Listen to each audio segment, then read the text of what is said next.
This is a shorter video specifically speaking to the day for a year principle and arguing of why the 2300 days or evenings and mornings are attached to Daniel 9 and the 490 year prophecy. So they share a starting point. So this gives arguments for why a day for a year principle should be the correct interpretation of Daniel's time periods, and gives some explanation to how the 2300 evenings and mornings in Daniel 8 are connected to the starting point of Daniel's 70 weeks.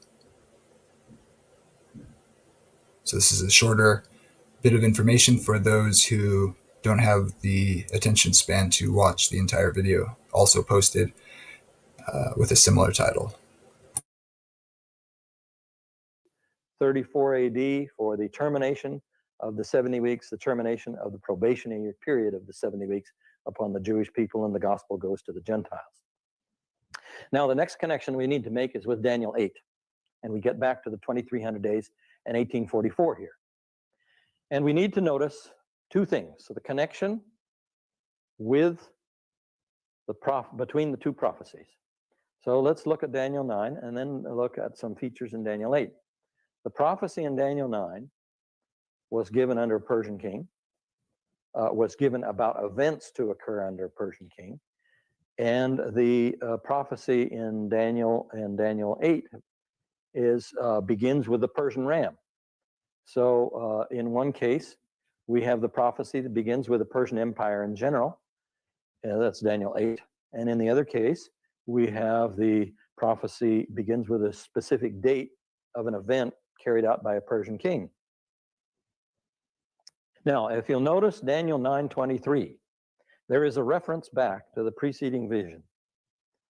Daniel 9:23, at the beginning of your supplications, a word went forth. This is the angel Gabriel speaking to Daniel now. And I have come to tell it to you, to tell you the word.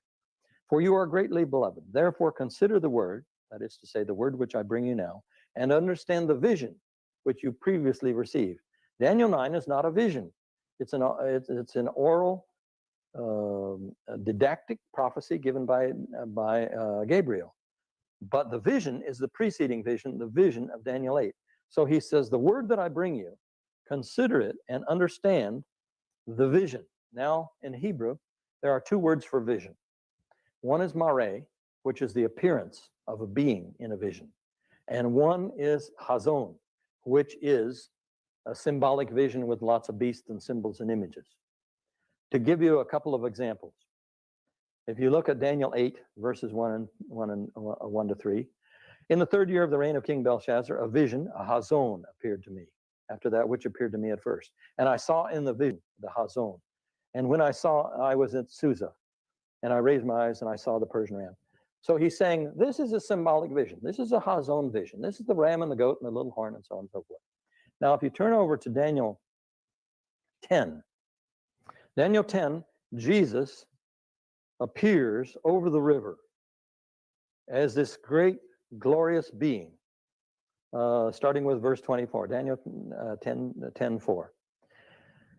I was standing on the bank of the great river, the Tigris, and I looked up, and behold, a man clothed in linen, whose loins were girded with the gold of Uphaz. His body was like beryl, his face like appearance like lightning, his flaming torches in his arms and legs, gleams of burnished bronze, and the sound of his words like the noise of a multitude. And I, Daniel, alone saw the vision, the mare. And those who were with me did not see the vision, the mare, the appearance of the being. Now, why is that important? Because in Daniel 8, there are two sections to the prophecy. The prophecy, the vision part, the hazon part, goes from verse 1 down to verse 12. And then the vision cuts off. And when the vision cuts off, he still sees the little horn, and it's practicing and prospering. But then he hears an audition. And the audition is an interview between two angels. And two angels are talking back and forth. This is the appearance of these angels.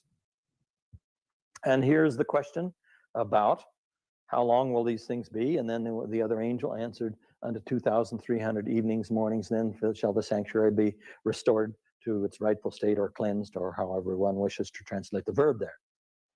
This is the mare appearance of the angels. Daniel 9:23 says, consider the Mare vision. Now the linking verse is Daniel 8:26. This is the angel, the interpreting angel talking to Daniel. Now, the vision of the evenings and mornings which has been told is true, but seal up the vision, for it pertains to many days hence. What you don't get in the English is there are two Hebrew words used for vision in this one verse. The Mare vision of the evenings and the mornings which has been told, notice the explanation, speaking, is true, but seal up the Hazon vision, for it pertains to many days hence. So the Mare vision, the appearance vision, the appearance of the angels in which they talk, in which they discuss, when will be the end of this vision at the 2,300 evening mornings, that's their appearance. Daniel 9:23 says, consider the Mare. Daniel 8:26 says the Mare of the evenings and mornings, which takes you straight into Daniel 8:14. You see, Daniel 9 is not a whole explanation of Daniel 8. The time period in Daniel 9 is the explanation for the time period which the angels discuss in their Mare appearance vision of Daniel 8:13 and 14. So there's a direct link. Daniel 9:23, Mare vision. Daniel 8:26, Mare of the evenings, mornings. Daniel 8:14, evenings and mornings, angels appear to tell about that. So the time period and Daniel is connected directly through this. Now, the other thing is the word cut off. 70 weeks are cut off upon your people in your holy city, and then it gives the 6 summary things to be accomplished, to finish the vision, so on and so forth. And the question is, should that word be translated to cut or to decree? Many translations translate it decree because they don't understand the connection between Daniel 8 and Daniel 9. The proper translation is cut. How do we know that? Well, this is an unusual word. This word, hatak, to cut, occurs only once in the Old Testament, and that's right here in Daniel 9:24. So where do we go for vocabulary to explain this word? We go to later Hebrew, the Hebrew of the Mishnah. And in Mishnaic Hebrew, this word hatak occurs 9 times. 8 of those 9 times, it occurs with a meaning of cut. Only once does it mean decree. It is used, for instance, of cutting an ulcer out of the leg of a sacrificial animal or something like that. 8 of the 9 times it means cut. Once it is used for decree in a midrash or commentary on the book of Esther where Ahasuerus makes a decree. Now, therefore, the dominant meaning, the root meaning of the word is cut. I have a friend, a colleague who lives in Romania who's recently written a PhD thesis on Daniel 7, 8, and 9, and he studied this verb even more carefully. And he's gone into cognate languages. He's gone into cognate languages, not only Semitic languages, but languages of North Africa, Berber and other languages of North Africa. And this is a language study of Hamido-Semitic, where these two Afro-Asiatic, where these languages overlap. And the word hatak is used in those languages to mean cut also. So the cognate evidence and the later evidence signify this word means cut. Now, if it's cut off of something. What is it cut off of? It's cut off of the 2,300 evenings and mornings, which are given in the preceding chapter. So we have the general orientation, Persian period in general, Persian period in particular. We have the connection, the Mare appearance, the Mare appearance, the Mare appearance of the evenings and morning, and the angels make their Mare appearance and talk about the evenings and morning. And we have the time period is cut, and we have the time period off of which it is cut. So the connection between Daniel 8 and Daniel 9 is direct. Therefore, the date of 457 BC is also used for the beginning of the 2,300 days. And if you measure that off from 457 BC, taking an evening and morning as a day, as it is in Genesis 1, you have 2,300 evening and mornings, or 2,300 days. According to the prophetic apocalyptic rule of a day for a year, that takes you to 1844. Therefore, 1844 is the date established by the connection between Daniel 9 and Daniel 8. And the date of 1844 is established because we have established the date of 457 BC for the beginning of the 70 weeks. And the beginning of the 70 weeks also serves as the beginning of the 2,300 days. Now, just a comment on the evenings and mornings. We know that an evening morning is a day, and that's told us in Genesis. There was evening, there was morning, day one, there was evening, there was morning, day two. But it is another kind of a day. It's a sanctuary day. And for this, we go to Numbers chapter 9. Numbers chapter 9 is a story of when the Israelites left Sinai and they picked up the tabernacle and they moved on. They marched on. And notice the language. Numbers chapter 9, verse 15. On that day, the tabernacle was set up. The cloud covered the tabernacle, the tent of the testimony. And at evening, it was over at the tabernacle like the appearance of fire until morning. Evening, morning. Verse 21. And sometimes the cloud remained from evening until morning. You see, an evening morning is not just a creation day, but it's a sanctuary day.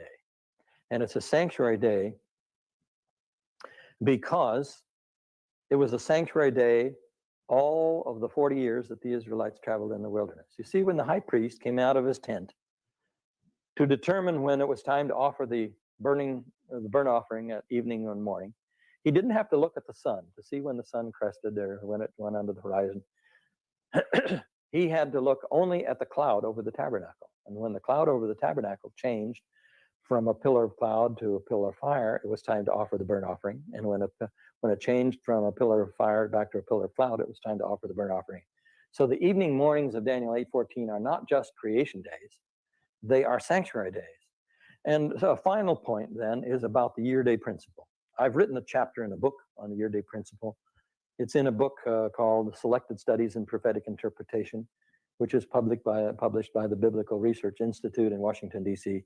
Chapter 2 of that deals with the entire study of the various reasons for the use of the year-day principle in the prophecy. But I just want you to notice something right here in Daniel.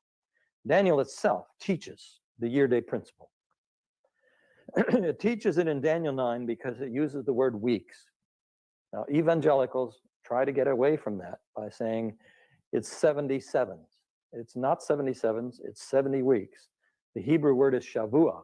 The Hebrew word for 7 is sheva. The Hebrew word for weeks is shavua. They're different words vocalized, they're the same root, vocalized in a different way. And so it's a technical word for a week, and the week has 7 days, and each one of those 7 days corresponds to one historical year. How do we know that it's more than literal days in Daniel 9? Because for the return of the Jews, the rebuilding of the temple, the rebuilding of the city, the coming of the Messiah, you can't get all of that into 70 literal weeks. It has to be apocalyptic time, which is spread out over history by the rule of a day for each of the days in the 70 weeks. Now, in Daniel 8, you'll notice that the time period is evening mornings. But if you go to Daniel 11, Daniel 11 takes the symbols of the ram and the goat and the little horn, and it breaks it down into individual kings that do thus and so and thus and so. So Daniel 11 is the interpretation in detail of Daniel 8. And notice the time period. Time periods are used in Daniel 11. This is Daniel 11:6. And after some years they shall make, excuse me, these are two of the Ptolemy and Seleucid Greek kings. After some years they shall make an alliance, and the daughter of the king of the south shall come to the king of the north. After some years. So the Hebrew word years is used there. And if you look down at verse 8, he shall carry off to Egypt the gods with their molten images, the precious vessels, and for some years he shall refrain from attacking the king of the north. And then verse 13, for the king of the north shall again raise a multitude greater than the former. And after some years he shall come on with a great army and abundant supplies. 3 times in Daniel 11,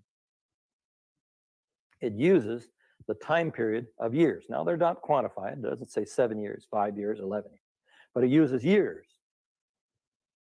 In Daniel 8, we have symbolic images for kingdoms, symbolic actions for trampling the stars, and symbolic time, evening, mornings. In Daniel 11, we have literal kings, literal historical actions, attacks between the 2 kings, and literal times, and those literal times are years. So the evening mornings of the Greek goat correspond to the years of the Greek kings in Daniel 11. So the book of Daniel itself teaches the year-day principle. The years of Daniel 11 equal the evenings, mornings of Daniel 8. So we have Ezekiel 4:6 for the year for a day. We have Numbers 14:34. We have Daniel 9, where the year-day principle is required for the weeks of Daniel. And we have it right here in the connection between Daniel and Daniel 11. The year-day principle is correct. The 2,300 evening mornings should be measured according to that year-day principle. And when you start with 457 BC, as we have from Daniel 9, that takes you to 1844 for the cleansing, the restoration, the justification, the vindication of the sanctuary by the judgment of God.